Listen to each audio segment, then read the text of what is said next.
Well, let's go out to the sawmill and I'll show you a little trick how you're supposed to, well, you're not supposed to. Let me start over again.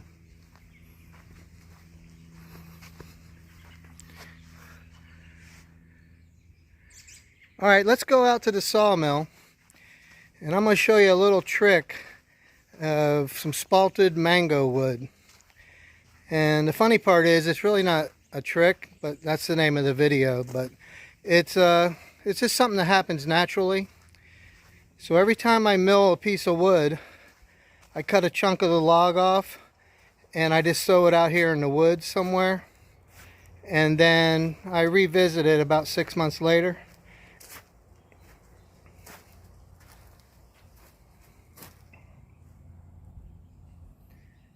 So there it is. What I'm really looking for under the bark is this white rot fungus. You can see. So directly underneath that white rot fungus, there's going to be some black zone lines. It's the spalting. You can see this log, you never know what's going to be inside of it. So anyway, we're going to cut it in half with the chainsaw and we'll look inside of it. Okay, it's pretty much cut all the way through. I got a little electric saw out here. I'm going to cut it from the other side here. It's going to come apart and we'll be able to see what it looks like inside.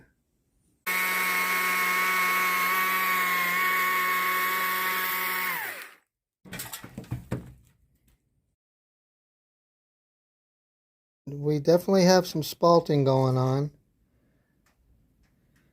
Now the next test, because this is a timing event, if you let it go too far, all this wood's going to be very pithy.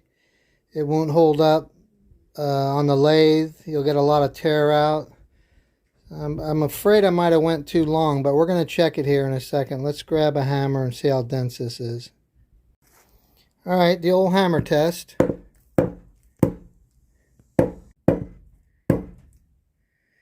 Not leaving much of an indent. I got a feeling this still might have some integrity to it.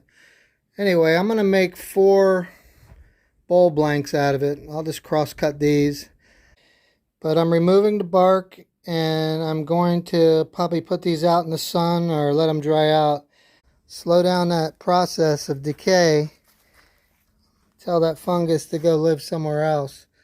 It hates the sunlight and it hates dry wood, so that's what we did. Peeled the bark just below this cambium layer. It actually is pretty dense. Over here, it feels pretty good.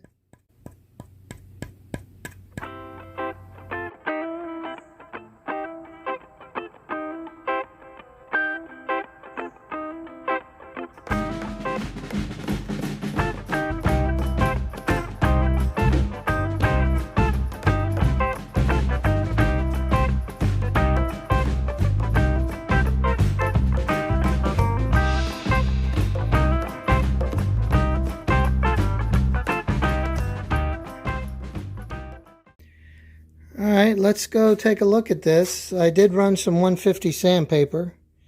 It's always important to use some type of mask or respirator when you're working with spalted wood. There is a fungus spores involved. Anyway, it turned out really nice. No real tear out. I think it's going to have a nice finish on it when it's done. I went ahead and just did a basic bowl design.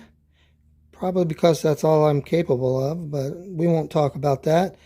I'm going to spin it around and gouge out the bowl, but I'm thinking before I make this wood too thin, I'm going to throw it in a deep freeze. It's what we do in Florida, because those Florida bugs don't know what to do in 10 below zero. So I have a designated deep freeze right here. I just put it in there for like 3 or 4 days. Yeah, that'll work out nice. Anyway, thanks for watching. That's how you find spalted wood